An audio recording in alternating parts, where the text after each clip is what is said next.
নমস্কার বন্ধুরা, আবার চলে আসলাম নতুন ভিডিও নিয়ে তোমাদের কাছে। আজকেই বানাবো ফুলকপির পকোড়া। একবারে অসাধারণ খেতে, একবার খেলে বারবার খেতে ইচ্ছে করবে।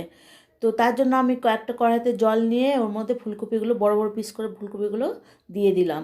তো দেওয়ার পর ওর মধ্যে একটু লবণ দিয়ে দেবো।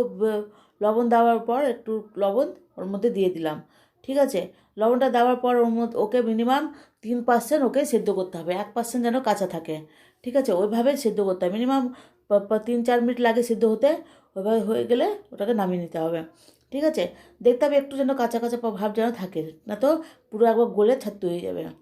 তো এবার ওকে জল থেকে বের করে নিলাম, করে নিয়ে ওটা একটু শুকিয়ে শুকিয়ে নিব, শুকনো শুকনো ভাবটা যেন হয়ে যায়। ঠিক আছে, এবার ফুলকপিগুলো আমি উঠিয়ে নিয়েছি। উঠিয়ে নেওয়ার পর ওকে ওকে সাইডে রেখে দিলাম। এবার রেখে দেওয়ার পর এবার বানাবো বেসনের ব্যাটার। এবার ওর মধ্যে বেসন নিয়ে দিলাম। বেসন দেওয়ার পর 2 চামচ বেসন, তারপর এবার নিয়ে দেবো চালের গুঁড়ো। তো 2 থেকে 3 চামচ চালের গুঁড়ো ওর মধ্যে দিয়ে দিলাম। দেওয়ার পর চালের গুঁড়োটা অবশ্যই দেবে বন্ধুরা, খুব সুন্দর লাগে খেতে। তো চালের গুঁড়ো দেওয়ার পর ওর মধ্যে ওকে দিয়ে দিলাম এবার লবণ।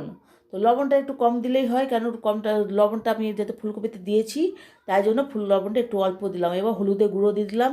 এবার দেওয়ার পর ওর মধ্যে দিব ওই লঙ্কার গুঁড়ো। ঠিক আছে, লঙ্কার গুঁড়ো দিয়ে দিলাম। এবার গোলমরিচের গুঁড়ো দিয়ে দিলাম। দেওয়ার পর ওর মধ্যে দেবো একটু কালো জিরে। কালো জিরে দেওয়ার পর এবার দেবো জোয়ান। ঠিক আছে, জোয়ানটা অবশ্যই দেবে বন্ধুরা, জোয়ানটা দিলে না গ্যাসের প্রবলেমটা হবে না মানে পকোড়া খেলে, তাই জন্য জোয়ানটা দিয়েছি। তো এবার ব্যাটারটা ভালো করে বানিয়ে নেবো। এমনভাবে বানাবো বন্ধুরা যেন একবার স্মুল হয়ে পড়ে, পাতলাও না ঘনও না, এমনভাবে এটাকে বানাতে হবে। তো এবার দেখছো বন্ধু, ভালো করে ফ্যাট করতে হবে, মানে যত বেসনটা ব্যাটারটা ফ্যাটানো হবে ততটা মানে পকোড়া ভালো হয়। তো ফ্যাটানো বেশি খুব সুন্দর ফ্যাটাতে হবে অনেকক্ষণ ধরে। তো ফ্যাটে একবার দেখতে পাচ্ছ একবার স্মুল হয়ে পড়ছে। আবার ওকে ভালো করে ফেটিয়ে নিতে হবে। ফেটিয়ে নেওয়ার পর এবার আর বেশি কিছু না, ঝটপট হয়ে যাবে। এবার গরম গরম, ঠিক আছে। এবার একটা কড়াইতে সাদা তেল আমার আগে থেকেই ছিল বন্ধুরা, ওটা বসিয়ে দিলে এবার গলে গেছে, তখন তেলটা গরম হচ্ছে, আরও একটু নাড়িয়ে নিলাম।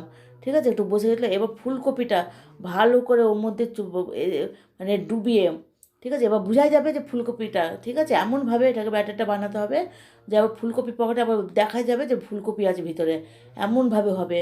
তো এবার যতগুলো ফুলকপি আছে সবটি এর মধ্যে আমি বেসনে ডুবিয়ে ডুবিয়ে ওর মধ্যে দিয়ে দিব। ঠিক আছে, তো বন্ধুরা বুঝতেই পারছো পকোড়াটা কত সুন্দর হবে খেতে, একবারে দোকানের মতন। তো বন্ধুরা, যদি আমার এই ভিডিওটা তোমাদের পছন্দ হয় তাহলে একটা লাইক কমেন্ট সাবস্ক্রাইব অবশ্যই করবে। আর ভারতে এটা বানিয়ে দেখো কেমন লাগছে খেতে, কমেন্ট করে অবশ্যই লিখে পাঠাবে যে কেমন হয়েছে খেতে। ঠিক আছে, চায়ের সঙ্গে তো অসাধারণ লাগবে খেতে, একবার বাড়িতে অবশ্যই বানিয়ে দেখো। তো বন্ধুরা, যদি তোমরা আমার পাশে থাকো, তো তোমাদের আশীর্বাদ আর তোমাদের ভালোবাসা যদি সঙ্গে থাকে, একদিন আমার চ্যানেল অবশ্যই গ্রো করবে। প্লিজ প্লিজ প্লিজ তোমরা আমার পাশে থেকো, ঠিক আছে। আর মানে পুরো ভিডিওটা অবশ্যই দেখবে। ঠিক আছে, এবার মুচমুচে ফুলকপি পকোড়া তৈরি হয়ে গেল। তো দেখতে পাচ্ছ বন্ধুরা, খুব ঝটপট হবে, বেশিক্ষণ সময়ও লাগে না, এত তাড়াতাড়ি হয় এই যে পকোড়া, কি বলবো। তো দেখো বন্ধু কত সুন্দর, একবার উপর থেকে বোঝা যাচ্ছে ফুলকপিটা, এত সুন্দর ফুলকপিটা দেখতে কেমন হয় একবার ওইভাবে উপর থেকে দেখা যাচ্ছে। দেখতে পাচ্ছ কত সুন্দর লাগছে। তো দেখতে যা এত সুন্দর, তো খেতে আর কত সুন্দর লাগবে। এবার তোমরা গরম গরম চায়ের সঙ্গে খেতে পারো, খুব সুন্দর লাগবে, আর নিজেও খাও আর সবাইকে খাওয়াও। ঠিক আছে, আমার ভিডিওটা এবার শেষ হচ্ছে। বাই।